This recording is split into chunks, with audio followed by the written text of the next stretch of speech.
Hello friends, welcome to Telugu law students. AP LAWCET PG ఎల్సెట్కి సంబంధించి రేపు కూడా సెల్ఫ్ రిపోర్టింగ్ చేయడానికి అవకాశం అయితే ఇవ్వడం జరిగింది. అయితే మెయిన్గా చాలా మంది అడిగే ప్రశ్న ఏంటంటే పేజ్ 2 ఎప్పుడు మేము పార్టిసిపేట్ చేయొచ్చా అని అడుగుతున్నారు. పేజ్ 2 ఎప్పుడు ఉండొచ్చు అంటే మరొక 15 రోజుల్లో ఉండొచ్చండి. ఇది లాస్ట్ ఇయర్కి సంబంధించిన పేజ్ 2 నోటిఫికేషన్ అండి. సెకండ్ అండ్ ఫైనల్ పేజ్ అంటే మరొకటి మాత్రమే, పేజ్ 2 మాత్రమే ఉంటుంది. తర్వాత పేజ్ 3 కానీ పేజ్ 4 కానీ ఏమీ ఉండదు. ఫైనల్ పేజ్ అని చెప్పి ఇక్కడ ఇవ్వడం జరుగుతుంది.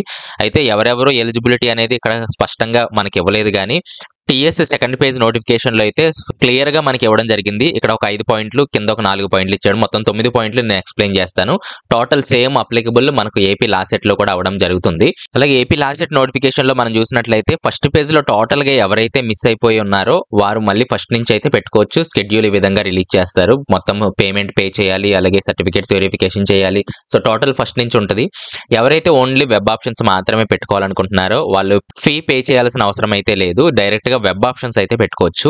అలాగే ఎవరైతే కేవలం రిజిస్ట్రేషన్ చేసుకొని సర్టిఫికేట్స్ వెరిఫై చేసుకోలేదో వారి సర్టిఫికేట్స్ కూడా వెరిఫై చేసుకోవచ్చు అని అయితే ఇక్కడ చెప్పడం జరుగుతుంది. ఇప్పుడు మనం టీఎస్ లాసెట్ నోటిఫికేషన్ చూసినట్లయితే first point who should participate in page 2 అని మనం చూస్తే who secured A seat page 1 web based counselling and wish to move to some other college.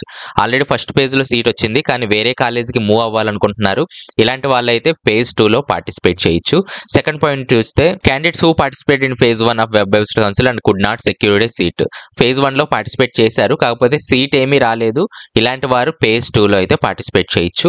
మూడో పాయింట్ చూస్తే candidates who did not participate page 1 even though he called for counselling. కాబట్టి అసలు participate చేయలేదు, total గా participate చేయని వారు ఎవరైతే ఉన్నారో పేజ్ 2 లో ఇప్పుడు పార్టిసిపేట్ చేయొచ్చు.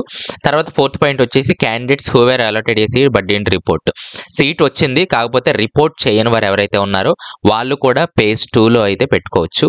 ఫిఫ్త్ చూస్తే a candidate allotted a seat in a page 1 but cancel desire admission. కాబట్టి సీట్ వచ్చింది, కానీ అనివార్య కారణాల వల్ల సీట్ క్యాన్సిల్ చేయడం, చేసుకోవడం లేదా కాలేజ్ వాళ్ళు చేయడం జరిగినట్లయితే వాళ్ళు కూడా పేజ్ 2కి అయితే వెళ్ళొచ్చు. సో ఈ విధంగా పేజ్ 2 పార్టిసిపేట్ చేసే వాళ్ళు మళ్ళీ చదువుకోండి, అర్థం కాకపోతే కింద కొన్ని పాయింట్స్ ఎక్స్ట్రా ఇవ్వడం జరిగింది. Options exercise for the first page will not be consider for second page. First page లో ఏదైతే ఆప్షన్స్ పెట్టుకున్నారో అవి సెకండ్ పేజ్ లో కన్సిడర్ చేయము అంటున్నారు. మళ్ళీ ఫ్రెష్ గా అయితే ఇక్కడ సెకండ్ పాయింట్ లో ఏదో ఇచ్చారు, ఫ్రెష్ ఆప్షన్స్ అయితే మళ్ళీ పెట్టుకోవాలి వెబ్ బేస్డ్ కౌన్సిలింగ్ లో. వాటి ప్రకారం మీకు ఇవ్వడం అయితే జరుగుతుంది అనేది చెప్పడం జరుగుతుంది. థర్డ్ పాయింట్ లో చూస్తే in case if they are satisfied with the previous allotment options need not be exercise again. కాబట్టి ఫస్ట్ పేజ్ లో మీకు మంచి కాలేజే వచ్చింది, మీకు నచ్చిన కాలేజ్ వచ్చింది, అలాంటి వారు మళ్ళీ సెకండ్ పేజ్ లో రావాల్సిన అవసరం లేదని అయితే చెప్పడం జరుగుతుంది. ఫోర్త్ పాయింట్ లో మనం చూసినట్లయితే exercise of those college even the vacancies are not available as vacancy may rise due to sliding cancellation and conversions. కాబట్టి ఆల్రెడీ అన్ని కాలేజెస్ చూసినట్లయితే ఫుల్ గా ఉన్నాయి, ఈ కాలేజీలో సీట్లు ఉండవేమో అనుకుంటారేమో.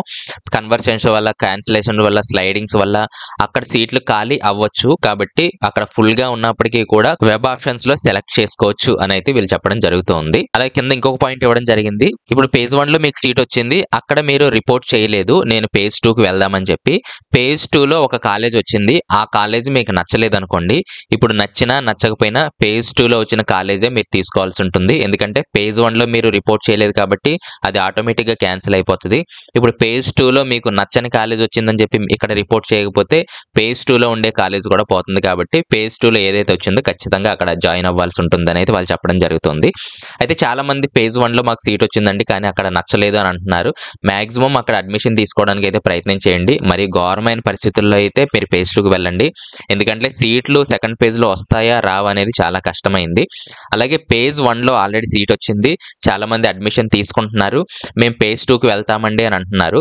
అయితే చాలా కాలేజెస్ ఏం చేస్తున్నాయంటే పేజ్ 1 లో అడ్మిషన్ తీసుకొని పేజ్ 2కి వెళ్తే పేజ్ 1 లో సీట్ ని చాలా కాలేజెస్ అయితే క్యాన్సిల్ చేస్తున్నాయి. ఇది ఒకసారి కన్ఫర్మ్ చేసుకొని అయితే మీరు పేజ్ 2కి వెళ్ళండి. ఎవరైతే ఇప్పుడు పేజ్ 1 లో జాయిన్ అవ్వాలనుకుంటున్నారో రేపటికల్లా జాయిన్ అయిపోండి.